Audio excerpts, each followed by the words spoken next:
Good morning प्यारे बच्चों, स्वागत है आप सभी का हमारे YouTube channel IIT smart learn में। तो कैसे हैं आप सभी? आशा करती हूँ कि आप सभी बहुत ही अच्छे होंगे। तो प्यारे बच्चों, आज हम बात करने वाले हैं प्रकाश का वर्ण विक्षेपण के बारे में। ठीक है, इस टॉपिक को आज हम पढ़ने वाले हैं।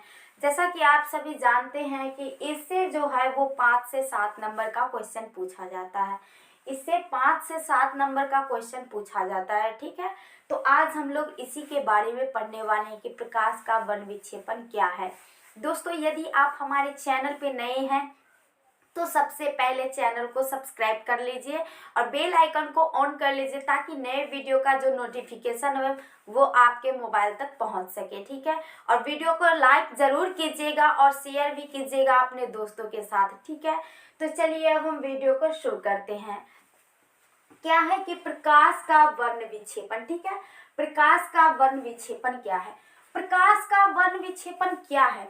जब सूर्य का प्रकाश यानी कि जो सूर्य का होता है उसका प्रकाश कैसा होता है? तो श्वेत होता है। तो जब सूर्य का प्रकाश, या फिर कह सकते हैं आप कि जब श्वेत प्रकाश को किसी प्रिज्म से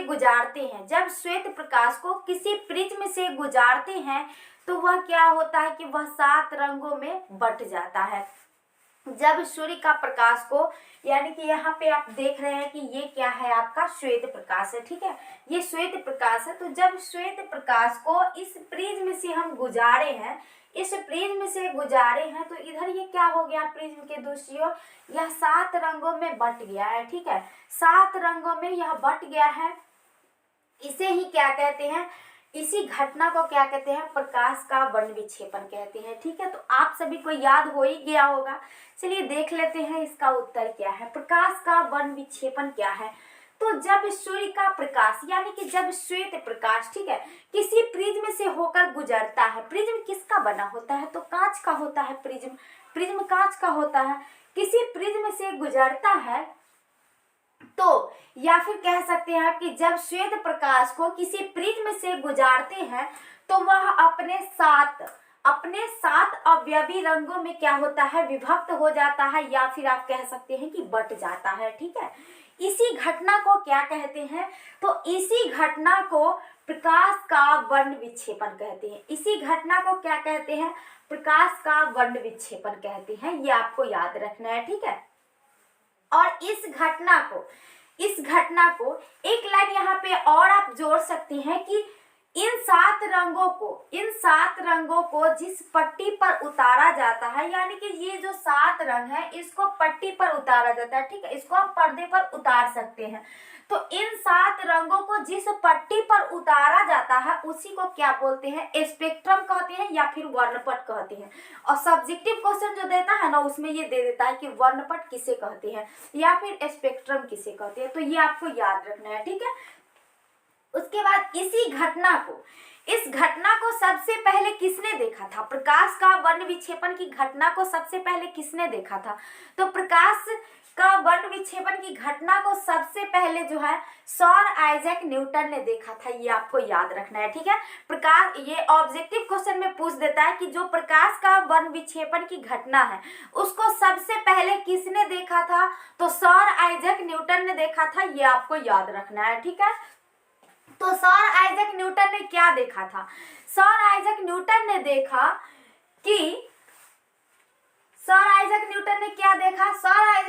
देखा कि जब सूर्य का श्वेत प्रकाश, और इसी श्वेत प्रकाश में क्या होता है? 7 रंग होता है जो हमारी आंखों से दिखाई नहीं देता है। इसको हम किसी प्रिज्म से गुजारेंगे तो यह दिखाई दे देता है। 7 रंगों में दूसरी ओर, प्रिज्म के दूसरी ओर बट जाता है। ठीक है, तो वही उसी ने देखा, क्या सर आइजैक न्यूटन ने देखा, जब सूर्य के श्वेत प्रकाश को प्रिज्म में से गुजारा जाता है। जब सूर्य के श्वेत प्रकाश को प्रिज्म में से गुजारा जाता है तो प्रिज्म के दूसरी ओर क्या होता है? सफेद रखे पर्दे पर, यानी कि ये हमारा सफेद पर्दा है। ठीक है, ये सफेद पर्दा है। ठीक है, इसको सफेद पर्दा कहिए आप या फिर इसको वर्णपट कहिए। ठीक है, इसको सफेद पर्दा कहिए आप या फिर इसको वर्णपट कहिए, हो जाएगा। ठीक है, तो सफेद पर्दे पर प्रकाश की कुछ रंगीन पट्टी बनती है। प्रकाश की क्या हो जाती है, रंगीन पट्टी बन जाती है। जैसे यहाँ पे लाल रंग हो गया, नारंगी रंग हो गया, पीला रंग हो गया, हरा रंग हो गया, नीला रंग हो गया, जामुनी यानी कि आसमानी रंग हो गया और बैंगनी रंग हो गया। तो यही क्या होता है, रंगीन पट्टी बन जाती है। ठीक है, इस पट्टी का एक सिरा क्या होता है, लाल होता है। इस पट्टी का एक सिरा क्या हो गया, यहाँ पे लाल हो गया। इस पट्टी का एक सिरा, ऊपरी सिरा यानी कि लाल होता है, और इसका निचले जो सिरा होता है, दूसरा सिरा जो होता है वो कैसा होता है, बैंगनी होता है। ठीक है, ऊपरी सिरा इसका लाल होता है और निचली सिरा बैंगनी होता है। तथा इनके बीच में कई रंग अविरतता से फैले होते हैं। तथा इनके बीच में कई रंग है, इनके बीच में कई रंग है जो कैसे फैले हुए हैं, अविरतता से फैले हुए हैं। ठीक है, यहाँ पे आप देख रहे हैं ये लाल हो गया और ये आपका बैंगनी हो गया। इन दोनों के बीच में कई रंग है जो अविरतता से फैले हुए हैं, तो ये आपको याद रखना है। ठीक है, इनमें कुल 7 रंग दिखाई देते हैं। इनमें कुल कितने रंग दिखाई देते हैं प्रिज्म में, यानी कि श्वेत प्रकाश को जब किसी प्रिज्म से गुजारते हैं तो इनमें कितने रंग दिखाई देते हैं, तो 7 रंग दिखाई देते हैं। कौन कौन से, तो लाल, नारंगी, पीला, हरा, नीला, जामुनी, बैंगनी। ठीक है, ये 7 रंग दिखाई देते हैं, ये आपको याद रखना है। ठीक है, तो इसमें कुल कितना रंग दिखाई देता है, तो इसमें कुल 7 रंग दिखाई देता है। ठीक है, और 7 रंग कुछ इस प्रकार दिखाई देते हैं। 7 रंग जो होते हैं वो आपका हो जाता है बैंगनी, जामुनी, नीला, हरा, पीला, नारंगी, लाल, यानी कि आप कह सकते हैं violet, indigo, blue, green, yellow, orange, red. ठीक है, इसको आप सभी लोग एक बार फिर से देख लीजिए कि प्रकाश का वर्ण विक्षेपण क्या है। तो जब सूर्य का प्रकाश यानी कि श्वेत प्रकाश, जब सूर्य का श्वेत प्रकाश किसी प्रिज्म से होकर गुजरता है या फिर गुजारते हैं तो वह अपने 7 अवयवी रंगों में विभक्त हो जाता है या फिर बट जाता है। इस घटना को वर्ण विक्षेपण कहते हैं। इस घटना को क्या कहते हैं, वर्ण विक्षेपण कहते हैं। और इन पट्टी को, इन रंगों को जिस पट्टी पर उतारते हैं उसे क्या कहते हैं, स्पेक्ट्रम कहते हैं। इन रंगों को जिस पट्टी पर उतारते हैं उसे क्या कहते हैं, स्पेक्ट्रम कहते हैं। ये आपको याद रखना है, ये लाइन आपको जोड़ लेना है। ठीक है, इस घटना को सबसे पहले सर आइजैक न्यूटन ने देखा था। इस घटना को सबसे पहले किसने देखा था, तो सर आइजैक न्यूटन ने देखा था। सर आइजैक न्यूटन ने क्या देखा था कि जब सूर्य का श्वेत प्रकाश को किसी प्रिज्म में से गुजारा जाता है, प्रिज्म में से क्या करता है, गुजारा जाता है। जैसे यहाँ पे प्रिज्म में है और इसको गुजारा जाता है, यहाँ से श्वेत प्रकाश जा रहा है, इसको प्रिज्म में से गुजारते हैं तो प्रिज्म के दूसरी ओर क्या होता है, हमारा कुछ रंगीन पट्टी बन जाता है। ठीक है, रंगीन पट्टी बन जाता है। इस पट्टी का एक सिरा लाल व दूसरा सिरा बैंगनी है तथा इनके बीच में कई रंग अविरतता से फैले हुए हैं। तथा इनके बीच में कई रंग हैं जो अविरतता से फैले हुए हैं। ठीक है, इसमें कुल कितने रंग होते हैं, 7 रंग होते हैं। कुल 7 रंग होते हैं जो इस प्रकार है। किस प्रकार है, इस प्रकार है। जैसे आपका हो गया बैंगनी, जामुनी, नीला, हरा, पीला, नारंगी, लाल। तो ये आपको समझ में आ गया होगा। चलिए आप लोग इसका स्क्रीनशॉट ले लीजिए, फिर हम आगे चलते हैं। तो चलिए अब हमारा आता है कि इसको हम अंग्रेजी के शब्द में जो लाल, नारंगी, पीला, हरा, नीला, जामुनी, बैंगनी जो रंग बनता है, इसको हम अंग्रेजी के शब्द में विबग्योर द्वारा याद करते हैं। ठीक है, इसको हम अंग्रेजी के शब्द, अब इतना रंग तो आपको याद रहेगा नहीं। ठीक है, तो इसका एक ट्रिक होता है विबग्योर, इसी के द्वारा हम याद कर लेते हैं इसको। ठीक है, बी से नीचे से ऊपर होता है ये, बी से क्या होता है आपका वायलेट। ठीक है, आई से होता है आपका इंडिगो यानी कि जामुनी, बी से होता है ब्लू, जी से ग्रीन, वाई से येलो, ओ से ऑरेंज और आर से रेड होता है। ठीक है, तो इस तरीके से आप इसको याद कर सकते हैं। अंग्रेजी के शब्द विबग्योर द्वारा इसको याद कर सकते हैं आप। उसके बाद है आपका कि जब श्वेत प्रकाश की किरण प्रिज्म में से गुजरती है, या फिर यहाँ पे लिख सकते हैं कि अतः जब श्वेत प्रकाश की किरण प्रिज्म में से गुजरती है तो श्वेत प्रकाश में उपस्थित यानी कि विद्यमान श्वेत प्रकाश में जो विद्यमान रंगों की किरणों में प्रिज्म द्वारा उत्पन्न विचलन जो होता है वो भिन्न भिन्न होता है, जैसे कि यहाँ पे आप लोग देख रहे हैं। ठीक है, प्रिज्म है, श्वेत प्रकाश गया है और यहाँ पे ये इसका जो विचलन हुआ है वो कई रंगों में हुआ है। ठीक है, तो यही हुआ कि भिन्न भिन्न होता है। लाल प्रकाश की किरण में विचलन सबसे कम होता है। अब जो लाल प्रकाश होता है वो इधर उधर न कम फैलता है। ठीक है, इसका विचलन जो होता है वो यानी कि इधर उधर जो है वो लाल प्रकाश कम फैलता है। ये अपना रोशनी को ना एक जकड़ के रखता है। ठीक है, ये अपना रोशनी को जकड़ के रखता है यानी कि इधर उधर ज्यादा फैलने नहीं देता है। लेकिन जो बैंगनी रंग का प्रकाश होता है, जो बैंगनी प्रकाश होता है यानी कि जो बैंगनी रंग की किरण होती है वो अपने प्रकाश को क्या करती है, इधर उधर ज्यादा विचलन करती है यानी कि इधर उधर ज्यादा फैलाती है। ठीक है, इधर उधर ये ज्यादा भटकता है।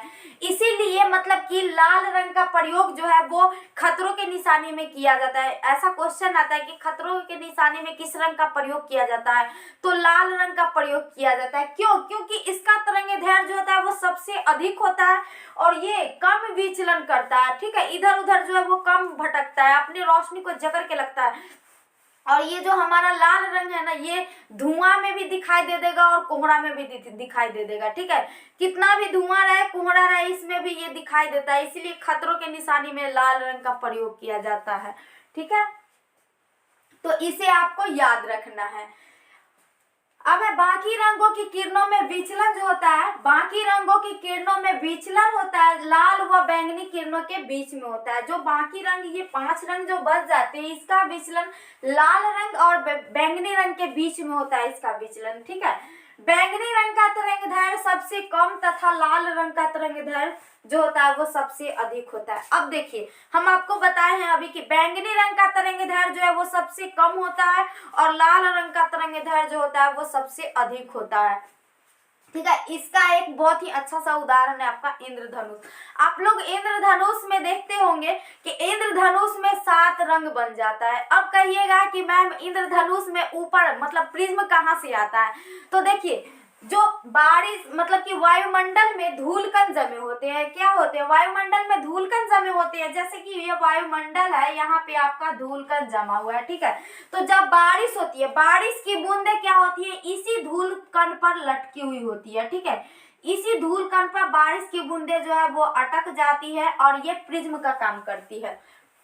वहां पे क्या करेगी, प्रिज्म का काम करती है।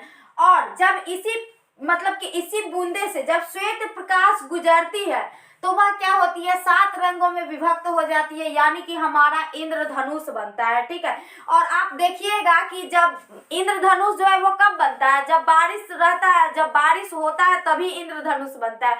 उससे पहले देखे हैं कभी इंद्रधनुष बने हुए? नहीं बनता है, बारिश में ही इंद्रधनुष बनता है। और इंद्रधनुष जब भी बनेगा ना तो सूर्य के विपरीत दिशा में बनेगा, यानी कि इधर सूर्य रहेगा तो इंद्रधनुष जो है वो आपका इधर बनेगा, अगर यदि इधर सूर्य रहेगा तो इंद्रधनुष आपका इधर बनेगा। ठीक है, यानी कि जो इंद्रधनुष होता है वो सूर्य के हमेशा विपरीत दिशा में बनता है यानी कि उल्टा बनता है, ये आपको याद रखना है। ठीक है, यदि सूर्य भगवान पूरब में रहेंगे तो इंद्रधनुष आपका पश्चिम में बनेगा। ठीक है, तो ये आपको याद रखना है। और इंद्रधनुष में आप लोग देखते होंगे कि सबसे ज्यादा हमको लाल रंग दिखाई देता है। क्यों? क्योंकि लाल रंग का तरंगदैर्घ्य अधिक होता है, सबसे अधिक होता है लाल रंग का तरंगदैर्घ्य। अभी हम आपको बताएंगे कि लाल रंग कौन सा रंग का कितना तरंगदैर्घ्य होता है। ठीक है, पहले आप इसको पढ़ लीजिए तब हम बताएंगे कि कौन से रंग का कितना तरंगदैर्घ्य होता है। ठीक है, तो लाल रंग का तरंगदैर्घ्य जो होता है वो सबसे अधिक होता है और बैंगनी रंग का तरंगदैर्घ्य जो होता है वो सबसे कम होता है। और लाल रंग का विचलन यानी कि लाल रंग जो है वो इधर उधर ज्यादा कम फैलता है और जो बैंगनी रंग होता है वो इधर उधर आपका ज्यादा फैलता है। ठीक है, तो सभी रंगों की तरंगदैर्घ्य क्या होती है, अलग अलग होती है। सभी रंगों की तरंगदैर्घ्य जो होती है वो आपका अलग अलग होती है, ये आपको याद रखना है। ठीक है, तो आइए एक बार फिर से हम लोग देख लेते हैं इसको हम अंग्रेजी के शब्द विबग्योर द्वारा याद करते हैं। जो हमारा नीला जो हमारा लाल, नारंगी, पीला, हरा, नीला, जामुनी, बैंगनी जो रंग होता है, इसको हम अंग्रेजी के शब्द विबग्योर द्वारा याद कर सकते हैं। ठीक है, आप याद कर लीजिएगा विबग्योर, तो आपको मतलब कि ये फिगर बनाने में दिक्कत नहीं होगा यदि एग्जाम में क्वेश्चन आया तो। ठीक है, तो आप इतना याद कर लीजिएगा। उसके बाद है जब श्वेत प्रकाश की किरण प्रिज्म में से गुजरती है तो श्वेत प्रकाश में उपस्थित या विद्यमान आप कह सकते हैं रंगों की किरणों में प्रिज्म द्वारा उत्पन्न विचलन जो होता है वो भिन्न भिन्न होता है। यानी कि जो श्वेत प्रकाश में जो रंगों होती है उसमें प्रिज्म द्वारा जब गुजरता है तो उसमें क्या होता है कि यह बट जाता है, मतलब कई रंगों में यह क्या हो जाता है, विभक्त हो जाता है, बट जाता है। ठीक है, लाल प्रकाश की किरण में विचलन सबसे कम तथा बैंगनी प्रकाश की किरण में सबसे अधिक होता है। ठीक है, लाल रंग के प्रकाश में विचलन सबसे कम होता है और बैंगनी रंग के प्रकाश में विचलन सबसे जो है वो अधिक होता है। ठीक है, इधर उधर ज्यादा वो भागता है। बाकी रंगों की किरणों में विचलन लाल व बैंगनी किरणों के बीच में होता है। ठीक है, जो बाकी रंग बच जाता है उसका विचलन जो है वो लाल और बैंगनी रंगों की किरणों के बीच में ही होता है, ये आपको याद रखना है। बैंगनी रंग का तरंगदैर्घ्य सबसे कम होता है और लाल रंग का तरंगदैर्घ्य जो होता है वो सबसे अधिक होता है। ठीक है, सभी रंगों का तरंगदैर्घ्य जो होता है वो अलग अलग होता है। इसको अभी हम आपको बताते हैं कि कौन से रंग का कितना तरंगदैर्घ्य होता है, तब तक आप लोग एक बार स्क्रीनशॉट ले लीजिए, फिर हम आगे चलते हैं। ठीक है, चलिए आइए अब हम देख लेते हैं प्रकाश का वर्ण विक्षेपण का मतलब किसका कितना तरंगदैर्घ्य होता है। जो रंग होता है प्रकाश का वर्ण विक्षेपण में जो 7 रंग होता है उस 7 रंगों का जो तरंगदैर्घ्य होता है वो कितना कितना होता है। आप सभी को तो पता ही है कि अभी हम तुरंत बताए हैं आपको कि जो हमारा लाल रंग होता है उसका तरंगदैर्घ्य सबसे अधिक होता है और बैंगनी रंग का तरंगदैर्घ्य जो होता है वो सबसे कम होता है। ठीक है, तो आइए देखते हैं कि किसका कितना तरंगदैर्घ्य होता है। आपका पहला है लाल रंग, जिसका तरंगदैर्घ्य कितना होता है, तो लाल रंग का तरंगदैर्घ्य होता है आपका 7800 एंगस्ट्रम से 6400 एंगस्ट्रम तक। लाल रंग का सबसे ज्यादा तरंगदैर्घ्य होता है, यहाँ आप लोग देख रहे हैं। तो लाल रंग का तरंगदैर्घ्य कितना होता है, 7800 एंगस्ट्रम से 6400 एंगस्ट्रम तक होता है। ठीक है, उसके बाद दूसरा में आता है आपका नारंगी। दूसरा में आपका क्या आता है, दूसरा कलर में नारंगी रंग आ जाता है। तो नारंगी यानी कि ऑरेंज, जो ऑरेंज रंग होता है, ऑरेंज कलर होता है, उसका तरंगदैर्घ्य कितना होता है, तो ऑरेंज कलर का जो तरंगदैर्घ्य होता है वो 6400 एंगस्ट्रम से 6000 एंगस्ट्रम तक होता है। कितना होता है, 6400 एंगस्ट्रम से 6000 एंगस्ट्रम तक होता है। अब देखिए इससे कम है ये इसका तरंगदैर्घ्य। अब आ जाता है आपका 3 नंबर में, क्या आ जाता है, 3 नंबर में आ जाता है आपका पीला रंग। ठीक है, तो पीला रंग का तरंगदैर्घ्य कितना होता है, यानी कि येलो कलर का। तो ये आपको याद रखना है कि पीला कलर का तरंगदैर्घ्य जो है वो 6000 एंगस्ट्रम से 5700 एंगस्ट्रम तक होता है। कितना होता है, 6000 एंगस्ट्रम से 5700 एंगस्ट्रम तक होता है, ये आपको याद रखना है। चौथा में है आपका हरा रंग यानी कि ग्रीन। चौथा आपका क्या है, हरा यानी कि ग्रीन। जो ग्रीन रंग कलर होता है, जो हरा रंग होता है, उसका तरंगदैर्घ्य कितना होता है, तो हरा रंग का तरंगदैर्घ्य जो होता है वो आपका होता है 5700 एंगस्ट्रम से 5000 एंगस्ट्रम तक होता है। ठीक है, पांचवा में है आपका, पांचवा में क्या है, पांचवा में है आपका नीला रंग। ठीक है, अब नीला रंग का तरंगदैर्घ्य कितना होता है, तो नीला यानी कि ब्लू जो कलर होता है उसका तरंगदैर्घ्य होता है आपका 5000 एंगस्ट्रम से 4600 एंगस्ट्रम तक। 5000 एंगस्ट्रम से 4600 एंगस्ट्रम तक होता है नीला रंग का तरंगदैर्घ्य। ठीक है, छठा में है आपका जामुनी यानी कि इंडिगो यानी कि जामुनी आसमानी। ठीक है, तो आसमानी रंग का कैसा मतलब कि कितना तरंगदैर्घ्य होता है, यानी कि जामुनी रंग का, तो जामुनी रंग का तरंगदैर्घ्य जो होता है वो होता है आपका 4600 एंगस्ट्रम से 4300 एंगस्ट्रम तक, ये आपको याद रखना है। ठीक है, सातवां है आपका बैंगनी यानी कि वायलेट। अब इसका तरंग दैर्घ्य कितना होता है बैंगनी रंग का, तो 4300 एंगस्ट्रम से 4000 एंगस्ट्रम तक इसका तरंग दैर्घ्य होता है।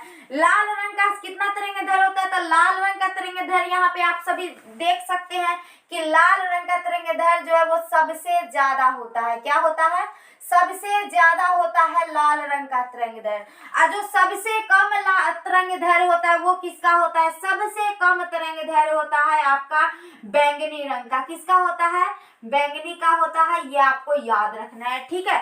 सबसे ज्यादा किसका होता है, सबसे ज्यादा होता है लाल का, और सबसे कम जो होता है वो होता है आपका बैंगनी का, ठीक है। सबसे कम होता है इसका तरंग दैर्घ्य, और सबसे ज्यादा विचलन कौन करता है, तो बैंगनी करता है, और सबसे कम विचलन कौन करता है, तो लाल रंग करता है। ये आपको ध्यान रखना है। तो आइए एक बार फिर से देख लेते हैं। लाल रंग का तरंग दैर्घ्य जो होता है वो आपका होता है 7800 एंगस्ट्रम से 6400 एंगस्ट्रम तक, ठीक है। उसके बाद नारंगी रंग का तरंग दैर्घ्य होता है 6400 एंगस्ट्रम से 6000 एंगस्ट्रम तक। पीला रंग का होता है 6000 एंगस्ट्रम से 5700 एंगस्ट्रम तक। हरा रंग का तरंग दैर्घ्य होता है 5700 एंगस्ट्रम से 5000 एंगस्ट्रम तक। नीला रंग का होता है 5000 एंगस्ट्रम से 4600 एंगस्ट्रम तक। उसके बाद जामुनी कलर का यानी कि आसमानी कलर का जो तरंग दैर्घ्य होता है वो होता है आपका 4600 एंगस्ट्रम से 4300 एंगस्ट्रम तक। बैंगनी रंग का तरंग दैर्घ्य होता है 4300 एंगस्ट्रम से 4000 एंगस्ट्रम तक। तो उम्मीद करते हैं प्यारे बच्चों कि आप सभी को वीडियो जो है वो बहुत ही अच्छी लगी होगी, समझ में भी आया होगा ये सारा सवाल जो है वो, और ये वीडियो का सारा जो है क्वेश्चन वो आपके लिए एक एक पॉइंट जो है वो बहुत ही महत्वपूर्ण है, ठीक है। एक एक पॉइंट जो है ना वो आपके लिए बहुत ही महत्वपूर्ण है, तो आप इसको याद कर लीजिएगा। तरंग दैर्घ्य भी पूछता है तो तरंग दैर्घ्य भी आपको याद कर लेना। पूछ देगा आपको कि लाल रंग का तरंग दैर्घ्य जो होता है वो कितना होता है, वहां पे दे देगा ऑप्शन, ठीक है। या फिर पूछ देगा कि लाल रंग का तरंग दैर्घ्य कितना होता है, तो 7800 एंगस्ट्रम से 6400 एंगस्ट्रम होता है, ठीक है। ये आपको याद कर लेना है, काफी महत्वपूर्ण प्रश्न है। तो उम्मीद करते हैं कि आप सभी को ये क्वेश्चन जो है वह समझ में आया होगा। आप सभी को ये वीडियो अच्छी लगी है तो वीडियो को लाइक कर दीजिए और चैनल को सब्सक्राइब करके बेल आइकन को ऑन कर लीजिए, ताकि नए वीडियो का नोटिफिकेशन जो है वो आपके मोबाइल तक सबसे पहले पहुंच सके। और वीडियो को शेयर जरूर कीजिएगा अपने दोस्तों के साथ। फिर मिलेंगे ऐसे ही सवालों के साथ अगले वीडियो में, तब तक के लिए बाय बाय।